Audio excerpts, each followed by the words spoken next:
The first pro with this 2023 BMW 330i is going to be the driving dynamics. This car is so sharp. It offers you so much confidence, and you can just whip this thing into corners, no problem. It encourages you to drive hard and to drive really fast. The steering, it's got a really heavy weight to it. So if you appreciate that sensation, you're gonna like this 3 Series. One con is gonna be when you go with this M Sport model, the ride quality is pretty stiff. This M Sport package is also pretty expensive as well. It's $3,100. I feel like most people should save that money and allocate that $3,100 for other options like the Harman Kardon audio system, perhaps a spare tire, a wireless charger, or even all-wheel drive. The next pro is going to be BMW's drivetrains, right? Their engines and their 8-speed ZF transmissions. They're phenomenal. I mean, really snappy, really quick to respond. For the most part, when you have it in the manual mode, yes, it's really snappy, really quick. But occasionally when you're just driving around in comfort or even sport mode, actually, there's a subtle delay in downshifting. But once it does, you're up and going, no problem. This 4-cylinder, I kid you not, it pulls almost as well as the previous 2019 440i inline-6 engine that I had. We have your 255 horsepower, 295 pounds-feet of torque. I don't think anyone is going to be disappointed by the power or the speed that this car has to offer. Now, if you really want a rocket ship experience, you can definitely step up to the M340i, and that vehicle, once again, I am not exaggerating, it pulls like it's got 500 horsepower on tap. It really pegs you into the seat and you're just off. So yes, these BMWs, they are very quick indeed. And fuel efficient, that's gonna be another pro.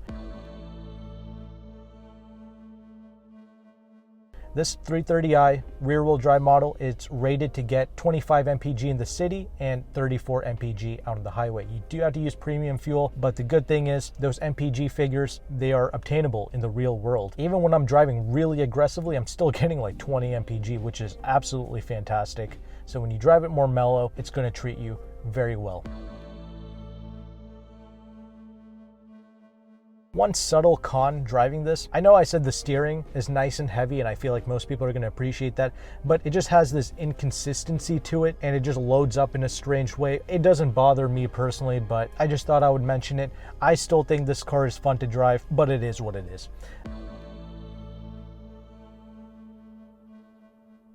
The next massive pro with this car is going to be this interior space. It's solid, it's well put together, it looks good, because one of the biggest highlights for this LCI model is going to be the technology, the infotainments.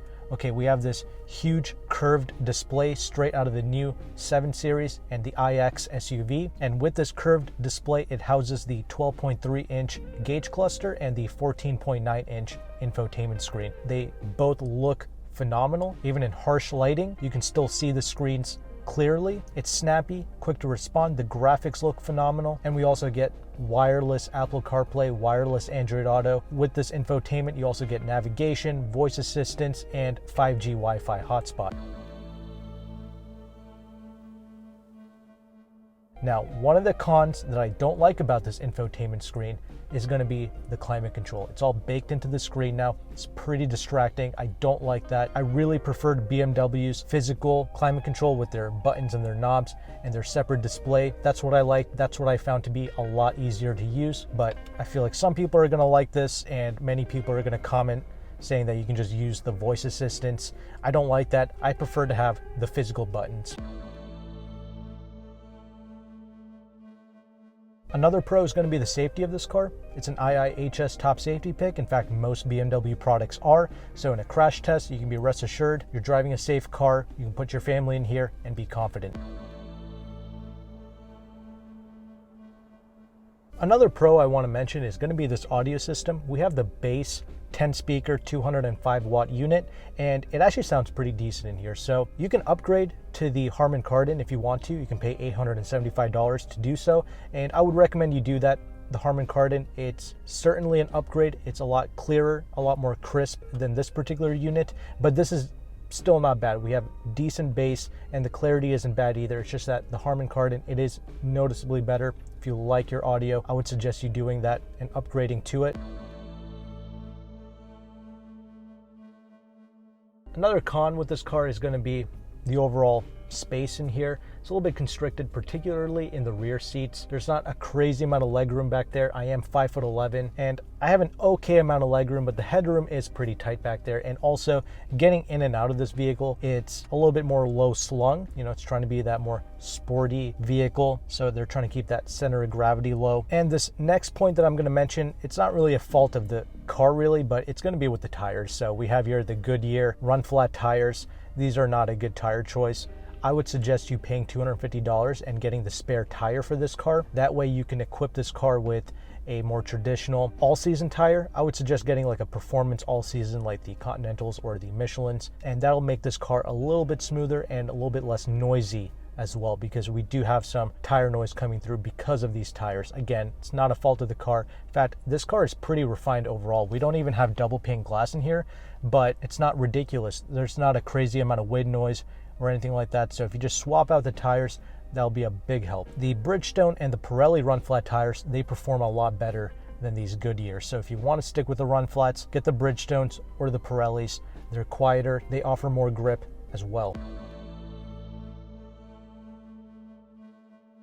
And the last pro that I want to mention is this thing performs really well out on the highway. When you drive cars like this, especially these BMWs, you realize that these things are really built for the Autobahn. I mean, they're really meant to do 130, 155 miles per hour effortlessly and just cruise like that, because this thing is rock solid out on the highway. You know, doing triple digit speeds, this thing is nice.